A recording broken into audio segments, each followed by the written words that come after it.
Hello and welcome to Breakfast Central on a Tuesday morning, and we are back on the air. Thank you so much for taking time out to always join us whenever you wake up in the morning, get it ready and set to start your day. And guess what?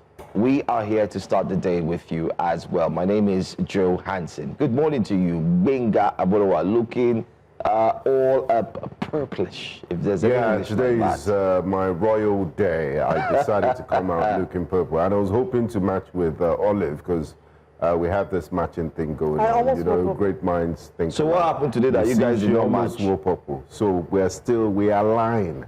I actually hello. You people were shaking your hands last week. If I was in politics, you were saying be a great member minds. of my party.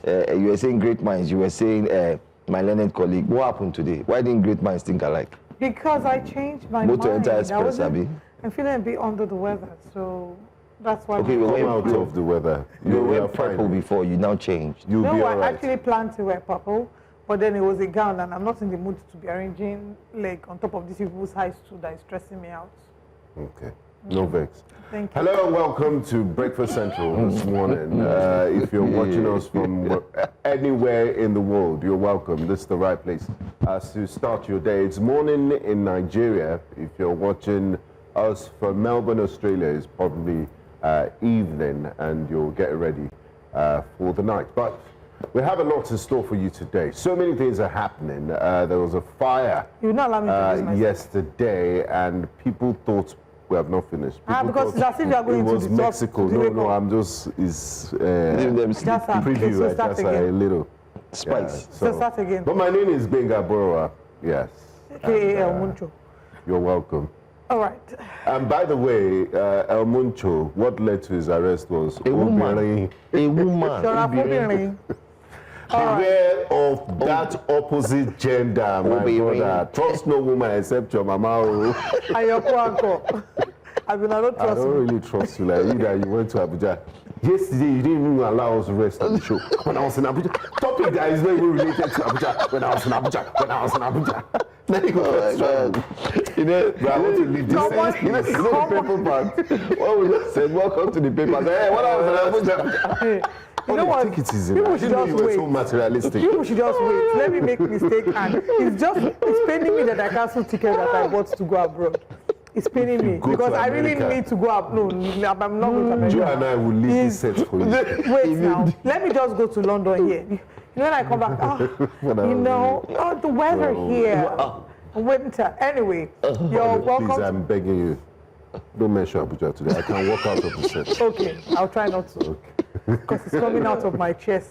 And, you're welcome to Breakfast Central. Thank you for joining us and starting your Tuesday morning with us. I always say that Tuesday is the most productive day of the week. I didn't say that, but it's, of course, according to statistics.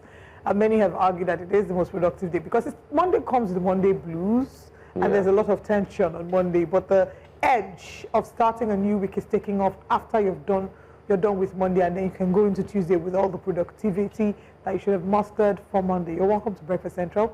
I am Olive, MOD, and we're streaming live on YouTube via New Central TV Live, where we take your comments, your questions, and your contributions. So please feel free to go ahead and drop your comments, especially if you live in Abuja. I said Abuja, walk out of the set. Well, if you must go to Abuja from Lagos, you have to fly. And something happened in the airspace, not on the airspace per se, but something happened especially that concerns Nigeria's aviation sector. On Monday afternoon, a fire broke out at Murtala Muhammed International Airport Terminal 1 in Lagos, gutting part of the facility after flames reportedly started in the IT server room on the third floor near the E-wing of the departure lounge. Emergency teams from the Lagos State Fire and Rescue Service and the Federal Airport Authority of Nigeria Fire Service swiftly contained the blaze, rescuing 12 personnel trapped in the control tower without injuries. Confirming the development, Controller General of the Lagos State Fire and Rescue Service, Margaret Adeshaye, said no lives were lost, equipment and items were destroyed, and the situation has been brought under control while investigations continue to determine the immediate and remote causes of the incident. End of quote. But there you have it. The video on the screen there also shows the other side of the story where Nigerians could not help but decry the manner in which the fire service tried to quench the fire by pulling their weight the best way possible. Nigerians felt if this was the best way they could pull their weight in quenching the fire with the equipment that were provided in quotes, in a megacity, then there should be a cause for worry. But I want to say this, just as we get into this story, we're grateful that no lives were lost. It would have been a sad situation, but we also must give kudos to the MD CEO of FAN. She did a fantastic job. And why do I say so? Well, if we have that video where she actually spoke to members of the press, just watch this. As you rightfully said, we were also alerted about a fire incident at the Murtala Muhammed International Airport, which you can see right behind us. Immediately, the Fire and Rescue Service of the Federal Airports Authority of Nigeria, along with all other emergency agencies, actually swung into action. We activated our emergency operating procedures immediately, of course, in line with the Nigerian Civil Aviation regulation, to ensure that we can control the fire. But immediately, I think the first point of contact is to make sure that we can safely, we can save lives and make sure that there were no incidents within the airport. We have safely evacuated everyone from the terminal at this time. We did have a few of our air traffic control members. There were about 12 of them that were left behind because we had about 4 flights that were still landing. Luckily, we were able to coordinate and get them out safely with the help of all of the security agencies that are here with us today. So far, I'm grateful for the effective coordination. We got support from both the federal government and the state government. We have various agencies. So outside of the Federal Airports Authority of Nigeria, we have NEMA, LASEMA, we have the Air Force, we have the police, IRS, and a host of other agencies here. But what I can safely say is that we had no casualties. We did have about 6 injuries, of which they're all in stable condition. So far, our operations have been affected for a couple of hours. I can say that about 3 flights were diverted. The British Airways flight was diverted to Abuja, while the Lufthansa flight was diverted to Malabo, as well as Emirates. As of now, we are setting up our emergency operating center is actually active. We have everyone that should be there, along with the AOC and representatives of all of the security and safety agencies.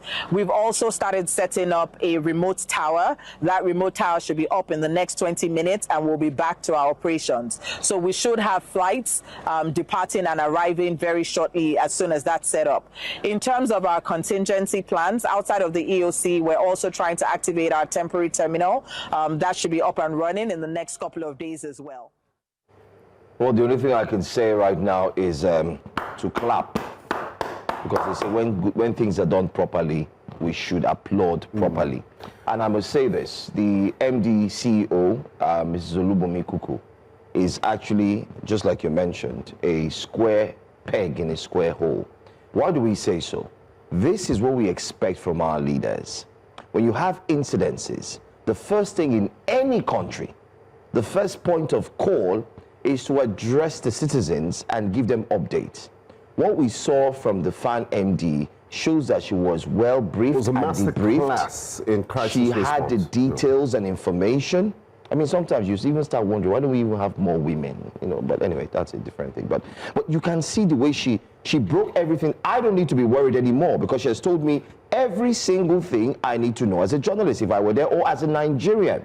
But it's different from when things happen elsewhere and people just feel aloof and feel that they don't need to talk to people. Who are they? Why should I address the public? And they just keep quiet. And that's exactly what I think the leaders should learn from. So thank you so much to the MD CEO of FAN, Mrs. Olubomi Kuku. Although Nigerians are still decrying the state of, the emergency, that's not your bit, but I think that's a side of the fire service that they need to also look into. I mean, that's my 2 cents. Very important. But now let's head on to bring you the response of FAN. They had a tweet, and then we'll bring you the Lagos Fire Service as well. But right after that, let's go to what Nigerians are saying. You can see the tweet by FAN. What Nigerians are saying, but me, that I'm in the studio, I cannot say something. Sorry. Okay, go ahead. This is the update from FAN. Whilst she had given her own update, there was a tweet to that effect, and talking about emergency response operations being ongoing as firefighting team efforts continue to fully contain and curtail the fire, while the orderly evacuation of passengers and airport personnel is in progress. We can also see that the Lagos Fire Service did tweet about this as well. Lagos Fire Service shared an update regarding this, saying the Lagos State Fire and Rescue Service emergency incident report fire outbreak, type of emergency fire call, time of call 15:52 hours, that's 3:52 p.m. Time of arrival 16:05 hours. Wonderful. So that's approximately 13 minutes between the time of call and time of arrival. Responding stations: Isolo, Ikeja, Bolade, and Alausa headquarters, fire station, scene of incident, Terminal 1. These are the responses. They say that people were safely rescued without injuries, no persons were reported trapped during the incident, that the agencies on ground, relevant federal and state emergency response agencies, were present to support operations and ensure safety at the scene. We'll take what Nigerians are saying, but let's take what Benga Abarawa is saying. Olive, what do you also have something to say? I'm in Nigeria. What about women supporting women? Oh, I'm proud of her. She's done us well. She's a good leader, and it's timely. It's a detailed intervention. No, it's timely disposition of information or disposal of information, communication of information. Please, I mean, like Joe said, Mrs. Olubumikuku just set the gold standard for crisis response in Nigeria. Yeah, this is crisis management. What we need to see when it comes to defense, military, every incident that affects Nigeria. She should, I mean, the head of the agency should be in the forefront. I mean, she even made the work of journalists easy, because what other questions would you ask? She even talked about flights that were diverted. First and foremost, we have to be thankful that no life was lost. I mean, we're thankful that the fire didn't get out of hand. And it's also important to remember that the Terminal 1 of the Murtala Muhammed International Airport in Lagos is undergoing a whole rehabilitation and renovation. It's beyond renovation, and it's going to wear a new look. So while they're doing that, it's also important to always have safety and health at their in the forefront of what they're doing. And kudos to all the agencies involved, especially FAN. But like Joe said, the only sour point is we saw this happen with the Great Nigeria building in Lagos Island, that our fire service seems to be inadequate when it comes to dealing with fires that affect high-rise structures and skyscrapers. They might want to invest in fire fighting equipment and the drones. The drones you can use to fight fire these days there in the United Arab Emirates and what have you. So having said that, I believe this should be the standard, and kudos to the Nigerian Fire Service for also putting out those tweets to respond in addition to what Fana said. All right, kudos to you as well for your response. Let's hear what Nigerians are saying on X. And our tweets regarding the incidents of the fire outbreak in MM1. If we can put up the tweets from X. We appreciate the swift response and coordination by FAN and all emergency agencies involved, Akiyemi Oluwaseye says. Nigerian architects learn from this and many other fire incidents. Consider fire exit and assembly points when you design buildings, Mazi said. And the next tweet, the renovation budget was approved, the fire started, connect the dots however you like. Conspiracy theorists have jumped up. Oh. Zoe. Okay, our next tweet. Zoe says connected. This is really alarming. An airport is not just a building. It's a major point of safety and national image. I hope everyone is safe and lessons are learned from this, something to think about. So that's a very important thing there. We must find out what led to this and ensure it doesn't happen again, because unfortunately, when you hear of an airport burning down, it's not a good impression, because, or a part of an airport being on fire is not a good impression, because that's the first impression that people have of your country when they come in. That's why we're kicking against bribery in the airport and all such negative activities, because we don't want to portray our airport as a Abegistan or as a place that is not safe in terms of fire outbreaks. But let's now head over to Ebonyi State. Residents of Ishagu in Ebonyi State blocked a major expressway on Monday to protest repeated attacks by Fulani herdsmen and the perceived inaction of government authorities to protect the community. The blockade, which caused significant traffic disruption, involved hundreds of villagers who demanded urgent intervention to ensure their safety and security. Eyewitnesses report that the attacks have left several families displaced and their properties destroyed, heightening fears across the local government area of Ivo. Local leaders and community spokespersons called on state and federal authorities to respond promptly, warning that continued negligence could escalate tensions further. This is Ishago Express Highway. We have blocked it already. There will be no entrance. There will be no entrance. We are not going to stop till government intervene in this. So there will be no movement till government intervene. We have done our possible best to make sure things go the way it's supposed to be. And yet they failed to listen to us. We have cried day and night, we have pleaded, and yet nothing is happening. So we cannot keep on dying in silence while the family people are there in the bush killing our siblings, killing our brothers, killing our sisters, raping the one they can rape, doing all manner of things to our people. We have done our possible best to make sure the government comes for our aid, and yet the government know what is going on and they refuse to listen to us. They refuse to. Very simple. It's much. How to do much?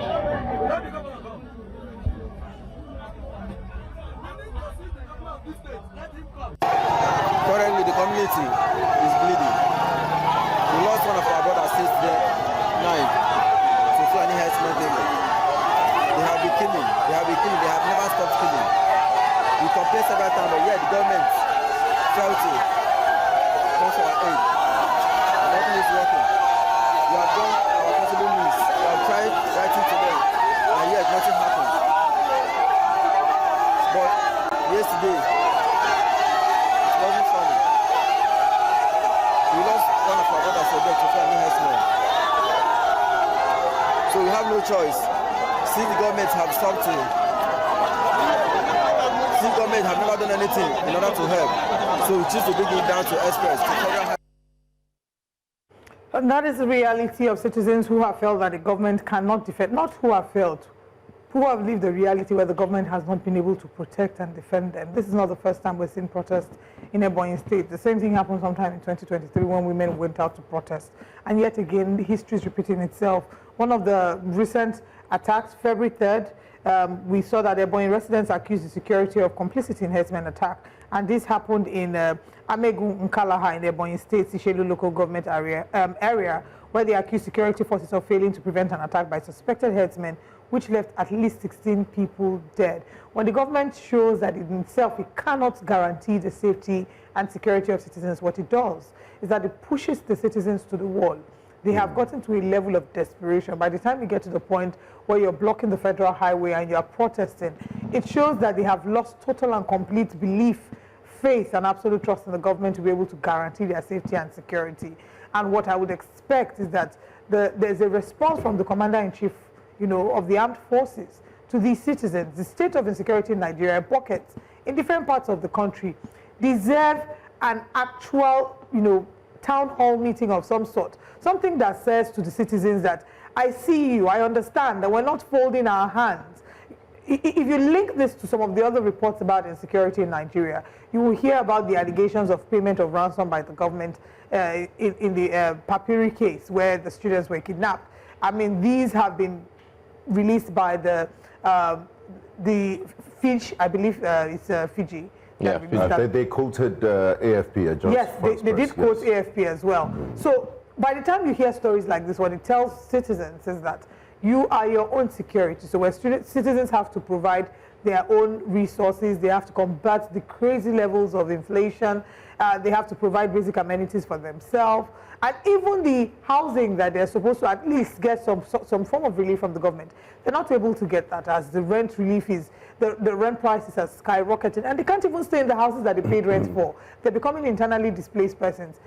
When you ask such citizens, what then is the role of the government, it's really hard to see. And our hearts really do go out to the citizens in Ebonyi State.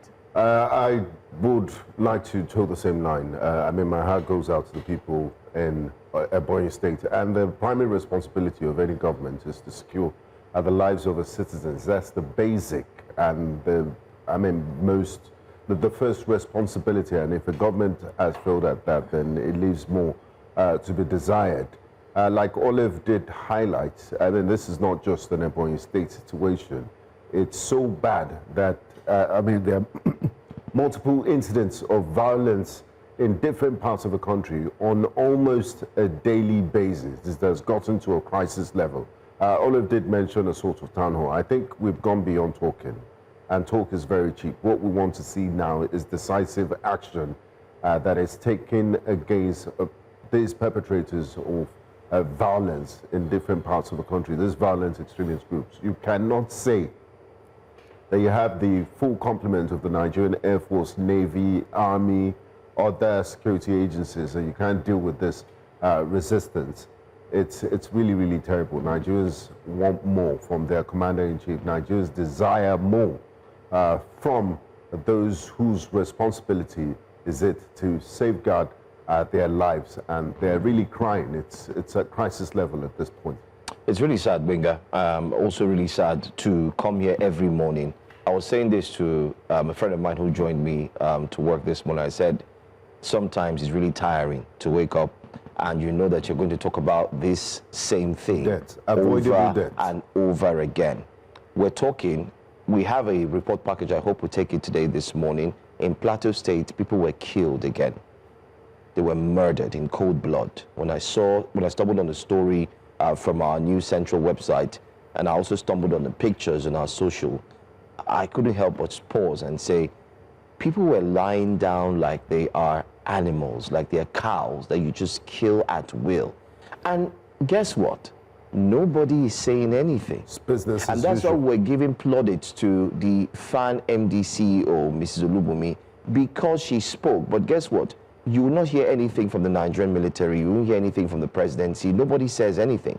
In short, the SSAs are now mute. They're now quiet when it comes to these killings. They're no longer talking about, they're no longer tweeting it, because I am sure that even they themselves are tired of going back to that same write-up that they usually just pick up, copy and paste. They just edit and edit the address. They're tired because it is what they do every now and then. So where is the action?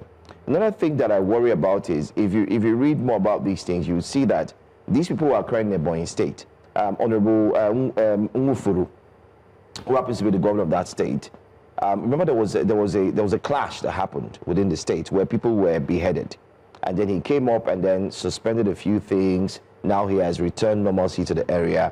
But people are saying, aside from the fact that these things are happening in different parts, the whole state, as it were, needs to get up. One big question that everyone is asking, even as journalists, and I am shocked, is that one, the president was quick to call a state of emergency in Rivers State, where there was no fight or anything. I mean, this is the footage.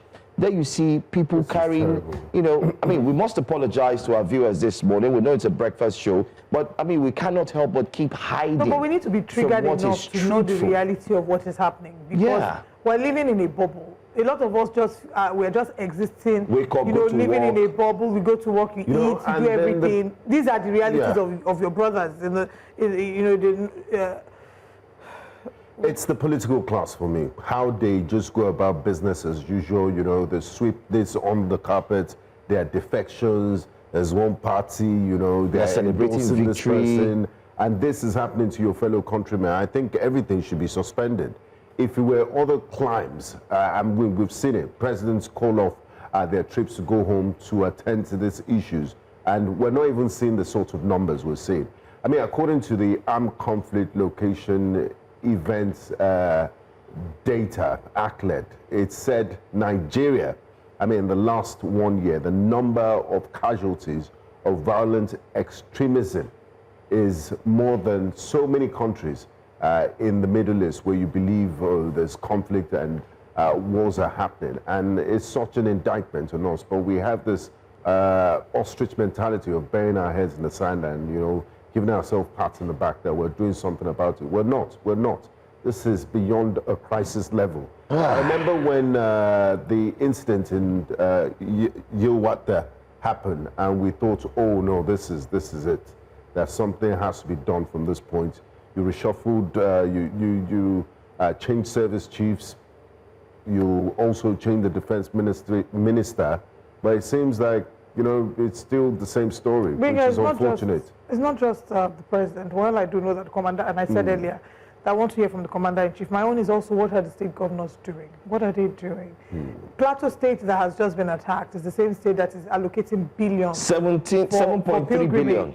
You know, for people that want to go to Jerusalem. I'm Christian, but I do not believe that any government should be sponsoring anybody to Jerusalem, you know, or to Mecca. I would imagine that if it's your personal relationship with God, and if you want to build your relationship, you should be able to fund building that relationship, right? If I cannot afford to go to Jerusalem, I have no business going to Jerusalem. Simple and short. It's a different thing if we are stable as a nation. You know, we didn't have as much challenges as we have right now. We're not always complaining about not having enough money to fund the budget, borrowing here and there. So what it looks like to those inside and those on the outside, it's a misappropriation of misplaced priorities. Like, we don't know what our challenges are.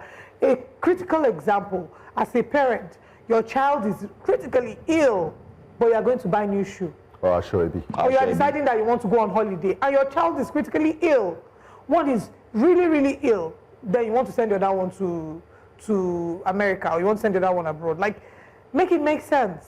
We need to really wake up. We're sleeping, and we really need to wake up. Nigerians need to demand accountability from leaders, not just at the federal level, but at the state level. Anyway, let's see what Nigerians are saying most quickly before we proceed. What are Nigerians saying about this particular story? When communities feel abandoned, they take matters into their own hands. Government intervention is long overdue. And that is true. You're right. This is heartbreaking. People shouldn't have to risk their lives or block roads just to get protection. When the government fails to act, frustration becomes the only voice left.